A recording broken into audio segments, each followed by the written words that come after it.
Birisi bir doğum günü kutlamasından bahsettiğinde insanın aklına cinayet gelmez. Genellikle kahkahalar, içkiler ve elbette pastayla geçen neşeli bir kutlama hayal edilir. Ancak bazen bu tür geceler son derece rahatsız edici bir şekilde sona erebilir. Bazı dosyalar vardır, açıldıkça kapanmak yerine daha da karanlıklaşır. Tatiana Spencer'ın hikayesi de onlardan biri. Dışarıdan bakıldığında sıradan bir hayat, genç ve evli bir kadın, sakin bir apartman dairesi ve kimsenin duymadığı bir çığlık.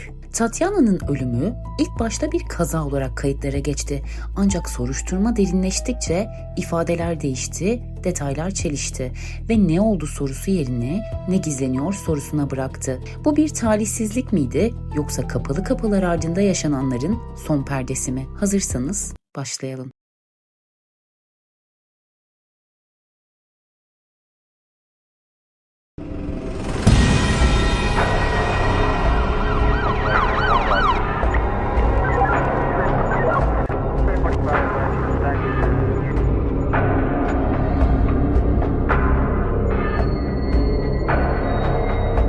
O gün bir çift ve birkaç arkadaşları için eğlenceli bir gece olacaktı. Fakat görünen o ki hiçbir şey göründüğü gibi iyi ilerlemeyecekti. Dünya Sağlık Örgütü'ne göre dünya genelinde her 3 kadından biri yaşamı boyunca partneri tarafından fiziksel ya da psikolojik şiddete maruz kalıyor. Çoğu kadın bu istismar döngüsünden kurtulmayı başarabiliyor. Ancak Tatiana Spencer o kadar şanslı değildi. 29 yaşındaki Tatiana Spencer, Brezilya'nın Paraná eyaletinin orta güneyinde yer alan Guarapuava kentinde yaşayan başarılı bir avukattı. Guarapuava, yüz ölçümü bakımından Paraná eyaletinin en büyük belediyesi olma özelliğini taşıyordu. Tatiana ve eşi Luis Felipe Menvilla 5 yıldan biraz fazla süredir evliydi. 32 yaşındaki Luis Felipe bir üniversitede biyoloji dersleri veriyordu ve akademisyendi. Sağlıklı yaşam tarzının savunucusu olarak tanınıyordu. Fiziksel gelişime büyük önem veriyordu. Farklı spor dallarıyla ilgileniyor, vücudunu sürekli geliştirmeye çalışıyordu. İkili 2013 yılının başlarında tanıştı. Luis Felipe Tatiana'yı gördüğü anda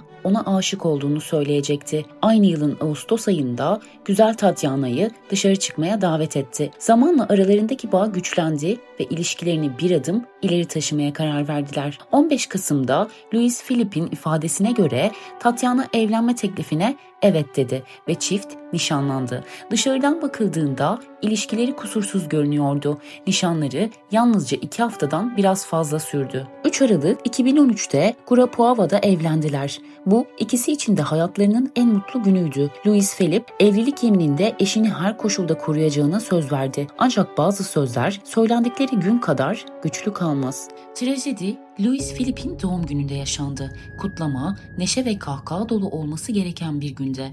Her şey Tatiana'nın eve birkaç dakika geç gelmesiyle başladı. Luis Felipe arkadaşlarıyla bir restoranda buluşacakları için şık giyinmiş halde eşini bekliyordu. Tatiana ise eşi için iyi görünmek istemişti. Bu nedenle bir manikür randevusuna gitmişti ancak randevu planlanandan uzun sürmüştü. Tatiana eve girer girmez tartışma başladı. Luis Felipe geç kaldığını söyleyerek sesini yükseltti ve artık restorana gitmeleri gerektiğini söyledi. Dışarıdan bakıldığında kültürlü ve sakin biri olarak tanınan Luis'in özel hayatında oldukça içine kapanık ve dengesiz bir yapıya sahip olduğu anlaşılıyordu. Tatiana'nın geniş bir arkadaş çevresi ve kalabalık bir ailesi vardı. Luis Felipe ise bunun tam tersiydi. Guarapuava'da kimse onun geçmişi hakkında fazla bir şey bilmiyordu. Bir erkek ve bir kız kardeşi olduğu, babasını birkaç yıl önce kaybettiği ve annesinin kanser tedavisi gördüğü biliniyordu. Her zaman gittiği spor salonunun sahibi 35 yaşındaki iş insanı Marcelo Virtuosa'ya göre Luis Felipe salona gelir, kısa bir selam verir, antrenmanını yapar ve sessizce ayrılırdı. Yine Virtuosa'ya göre salona geldiği anlarda kimseyle konuşmazdı ve yılın başından beri inanılmaz bir vücut gelişimi göstermişti. Menvilla'nın fiziksel gelişime takıntılı denebilecek bir bağlılığı vardı. Polis çiftin evinde büyük miktarda anabolik steroid buldu. Bu durum onun ani öfke patlamalarına dair şüpheleri arttırdı. Birçok kişi Luis Felipe'in kısa süreli sinir krizlerinin kullandığı yasa dışı takviyelerle bağlantılı olabileceğini düşünüyordu. Endokrinoloji kliniğinden Psikiyatrist Adriano Saigel, steroid kullanımının psikiyatrik etkilerine dikkat çekiyordu. Steroidler, sinirlilik, ruh hali değişimleri ve testosteron artışına bağlı davranış bozukluklarına yol açabilir diyordu. Artan testosteron seviyesiyle birlikte öfke kontrolü giderek zorlaşmıştı. Elbette bunlar yaşanacaklar için bir gerekçe değildi. Çift restorana ulaştığında Tatyana'nın arkadaşları onları bekliyordu. Doğum günü kutlandı ve ortam bir süreliğine sakinleşti. Her şey yoluna girmiş gibi görünüyordu.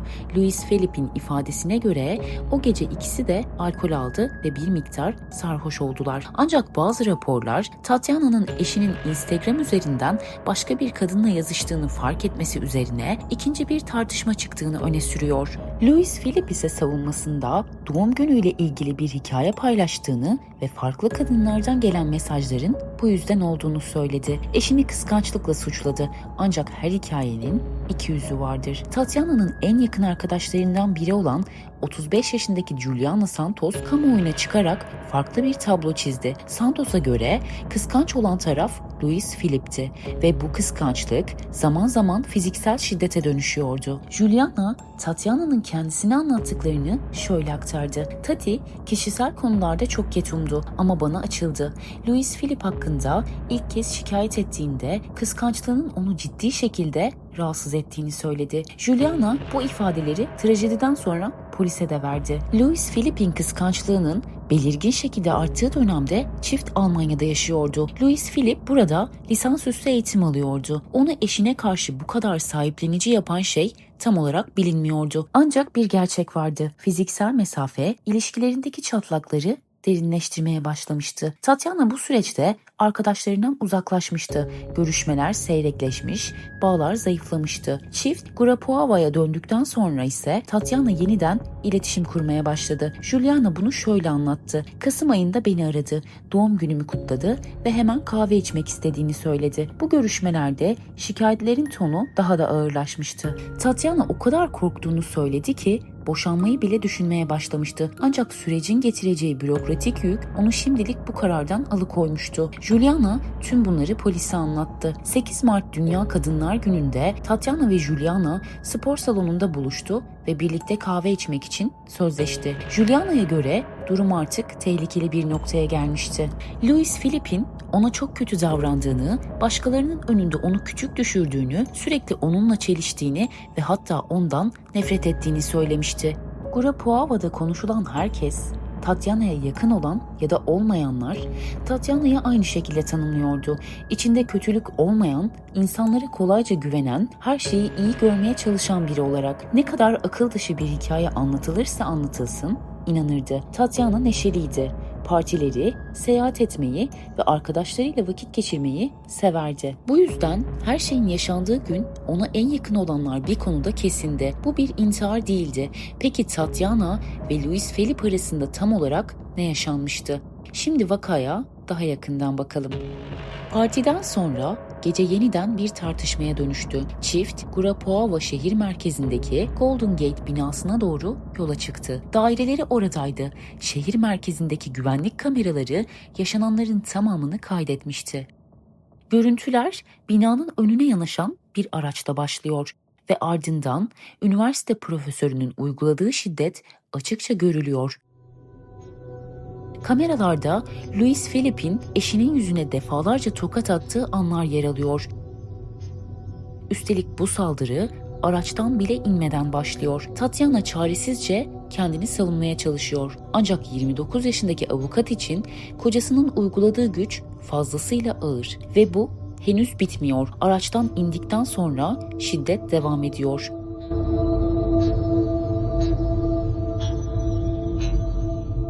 Mide bulandırıcı görüntüler binanın yeraltı otoparkında da sürmeye devam ediyor.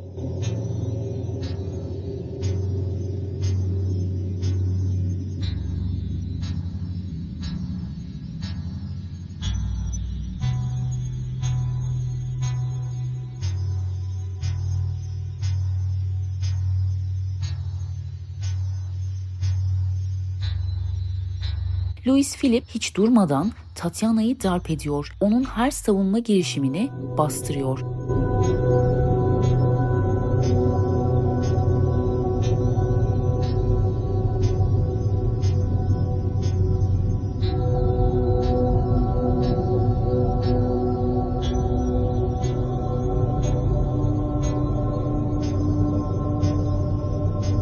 Tatyana kaçmaya çalışıyor ancak kocası peşinden gidiyor, onu yakalıyor ve defalarca vuruyor.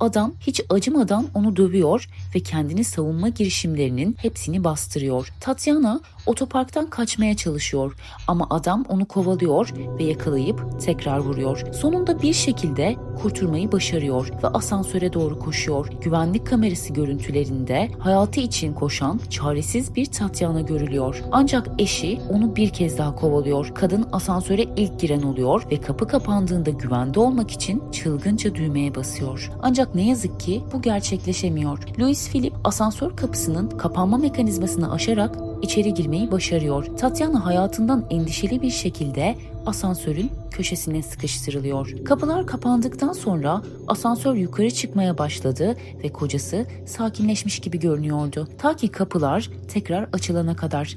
Tatyana çıkışa doğru koştu ama hemen durduruldu. Kocası onu tuttu ve genç avukatı içeri geri çekti. Kaçmasına izin vermedi.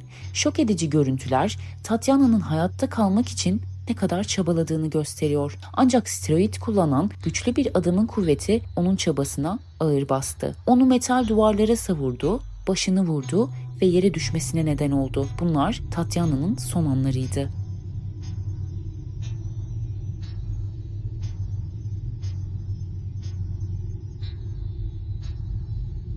Asansörde yaşanan vahşetin hemen ardından Tatyana'nın hala nefes aldığı anlara ait görüntüler bulundu. İkili asansörden çıktı ve dairelerine girdi.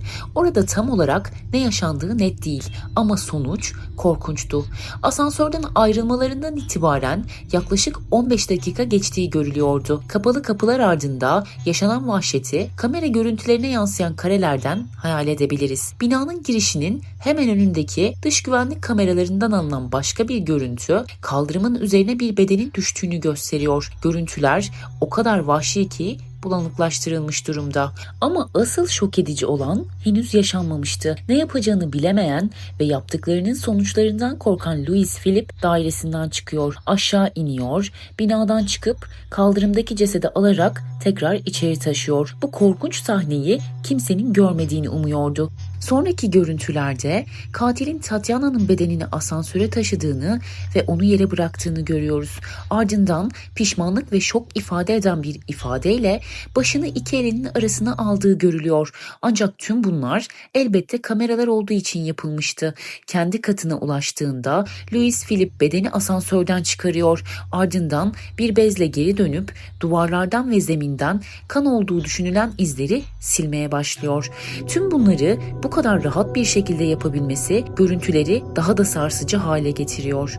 Tüm bu yaşananların ardından saldırgan kaçmaya çalışıyor. Tekrar aşağıya iniyor ve arabasını alıp olay yerinden uzaklaşmaya çalışıyor. Ancak kısa süre sonra polis tarafından yakalandı. Çünkü birçok bina sakini kaldırımdan kadın cesedi alan bir adam gördüklerini bildirerek polisi aramıştı. Bir tanık kocanın "aşkım uyan" diye bağırdığını duyduğunu anlattı. Katil apartman kompleksinden yaklaşık 300 kilometre uzaklaşmıştı. Bu kadar kısa sürede bulunmasının tek nedeni otoyolda bir kaza yapmasıydı. Louis Philippe'e neden kaçtığı sorulduğunda olay yerinden uzaklaştığını, çünkü eşinin balkondan atlamasının onu fazlasıyla sarstığını söyledi. Rapora göre Tatyana'nın bedeninde ölümünden önce herhangi bir kimyasal tepkiye dair kanıt bulunamadı. Yere düşmeden önce korku ya da farkındalık yaşadığını gösterecek adrenalin ya da kortizol izlerine de rastlanmadı. Uzmanlar genç kadının kaldırıma çarptığında zaten ölü olduğunu savundu. Kanında yüksek miktarda alkol bulunuyordu. Bu durum bir doğum günü kutlamasından eve dönmüş olmaları göz önüne alındığında normal kabul ediliyordu. Tatyana beton zemine yaklaşık 12 metrelik bir yükseklikten düşmüştü. Bu düşüşle uyumlu şekilde vücudunun birçok bölgesinde çok sayıda kırık bulunuyordu. Daha detaylı incelemede ise boğazında bir çift el izi olduğu görüldü. Boynunun ön kısmında yer alan hioid kemiği kırılmıştı. Bu tür bir yaralanma genellikle boğma ile ilişkilendiriliyordu ve Tatyana'nın kaldırıma düşmeden önce zaten ölü olduğu teorisini daha da güçlendirdi. Ceza savcısı Diana Ramposa da şu açıklamayı yaptı. Soruşturmamız mağdurun daire içinde boğularak öldürüldüğünü ve bedenin apartmanın balkonundan atıldığını kanıtlıyor. Sanığın daha sonra asansörle zemin kata indiğine ve Tatyana'nın bedenini alarak asansörle tekrar yukarı çıktığına inanıyoruz dedi. Genç avukatın öldürülmesine giden sürecin tüyler ürpertici anlatımı maruz kaldığı eş şiddetinin net bir tablosunu çiziyor. Kadının yakın arkadaşları Tatyana'nın kendilerine eşinden korktuğunu, onu kötü muameleyle suçladığını ve boşanmak istediğini söylediğini iddia etti. Bu iddialar ölümünden aylar önce gönderilmiş bir dizi mesajda da görülüyor. Öte yandan Louis'in savunma avukatları çiftin mutlu bir ilişkisi olduğunu savundu. Ancak bu mutlu bir ilişkiden çok uzaktı. Tatyana'nın arkadaşları arasındaki başka kaynaklar şunları söyledi. Tati bir gün bana kendisiyle Louis Philippe'in bir aydan uzun süredir ilişkiye girmediğini söyledi. İki arkadaş arasındaki WhatsApp konuşmaları Tatyana'nın içinde bulunduğu ilişkinin türünü açıkça ortaya koyuyordu. Çok konuşmaya başladık. Bana her şeyi anlattı. Louis Philippe'in yatakta ona yaklaşmadığını, kendisini yakınlaşmaya çalıştığında onu ittiğini ve ondan tiksindiğini söylediğini anlattı. Bu hiçbir şekilde sağlıklı bir ilişki gibi görünmüyordu. Tatyana'ya yönelik kötü muameleyle ilgili başka gerçekler de detaylı soruşturmanın ardından gün yüzüne çıktı. Tanık ifadelerine ve savcılık dosyalarına giren raporlara göre Tatyana'nın eşi onu ten rengi nedeniyle albino dışkısı gibi aşağılayıcı lakaplarla çağırıyordu. Bunun yanı sıra beğenmediği kıyafetlerini de parçalıyordu. Menvilla, Tatyana Spencer'a karşı şiddetin her türlüsünü uyguluyordu. Ev işlerinde ona hiç yardım etmiyordu. Market poşetlerini taşımak bile buna dahildi. Tatyana haftada bir eve temizlik için birinin gelmesini istediğinde Louis Philippe bunu reddetti ve bunun onun görevi olduğunu söyledi. Tatyana avukat olarak kazandığı kendi parasını bile kullanmakta engelleniyordu. Kıyafet almak isterse Louis Philippe'in onayı gerekiyordu. Onun haberi olmadan bir şey alırsa öğrendiği anda o kıyafeti yırtıp çöpe atıyordu. Temmuz 2018'de yaşanan olayların ardından Louis Philippe Menvilla cinayetten 30 yıl hapis cezasına çarptırıldı. Bu suç birçok kişi tarafından kadın cinayeti olarak sınıflandırıldı. Eşinin hayatını sonlandırmasının ardından aldığı ilk cezaya ek olarak Louis Philippe ayrıca usulsüzlük ve delil karartma suçundan da hüküm giydi. Bu da cezasını 1 yıl 9 ay 18 gün arttırdı. O tarihten bu yana Guarapuava cezaevinde tutuklu bulunuyor. Dava 7 gün sürdü ve karar tamamı erkeklerden oluşan bir jüri tarafından verildi. Duruşma sırasında Louis Philippe, Tatyana'nın ailesinden saldırılar için özür diledi ancak cinayeti işlediğini reddetmeye devam etti. Eşinin balkondan kendi isteğiyle atlayarak intihar ettiğini iddia etti. Oysa elde edilen tüm deliller bunun tam tersini gösteriyordu. Louis Philippe Menvilla'yı savunan avukat, kararın dosyadaki delillere açıkça aykırı olduğunu savundu. Savunmanın temyize gideceğini ve jürinin kararının iptalini isteyeceğini belirtti. Tabii ki bu gerçekleşmedi. Tatyana Spencer'ın ailesini savunan avukat ise sonucu kadın cinayetiyle mücadelede bir dönüm noktası olarak gördüğünü söyledi. Şu ifadeleri kullandı. Mahkumiyet kararı aile için bir tatmindir. Bu Guarapuava toplumu ve tüm Brezilya vatandaşları adına toplumsal cinsiyete dayalı şiddet ve her türlü aile içi şiddete karşı açık bir mesajdır dedi. Jüri üyeleri bunun çok sayıda delile dayanan bir mahkumiyet kararı olduğunu net bir şekilde belirtti ve şöyle söylediler. Yargı orantılı ve adil bir cezaya imza atmıştır ve bu karar kadına yönelik şiddet vakalarının bildirilmesini teşvik edecek daha da fazla eylemi motive etmek adına kayıtlara geçecektir. Ben farkındalık yaratmaya değer her konunun konuşulması gerektiğine inanıyorum.